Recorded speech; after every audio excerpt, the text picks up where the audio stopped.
আদাবরের উত্তর ওলামা দলের সভাপতি, সাধারণ সম্পাদক বৃন্দ, অন্যান্য নেতৃবৃন্দ এবং আদাবর থানার বিএনপির নেতা হাসান সহ অন্যান্য নেতৃবৃন্দ, সমবেত ভাই ও বোনেরা, আসসালামু আলাইকুম। আসলে আমার আরেকটি জরুরি সভা থাকার কারণে আমাকে এখনই রওনা দিতে হবে বগুড়া। তো সেই কারণে আমি বেশিক্ষণ আপনাদের থাকতে পারলাম না। তা আমার পরে এখানে আলমগীর সহ এরা সবাই বক্তব্য দেবে, আপনারা সবাই শুনবেন। আমি দু একটি কথা বলেই আপনাদের মাঝ থেকে বিদায় নেব।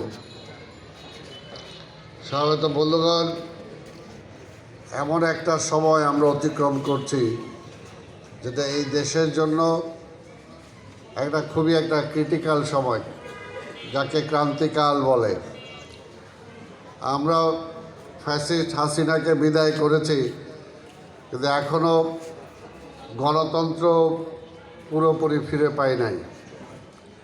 গণতন্ত্র ফিরে পেতে হলে যে ভোটের দীর্ঘদিন একটা অনির্বাচিত ক্ষমতায় থাক, কারণ অনির্বাচিত সরকার ক্ষমতায় থাক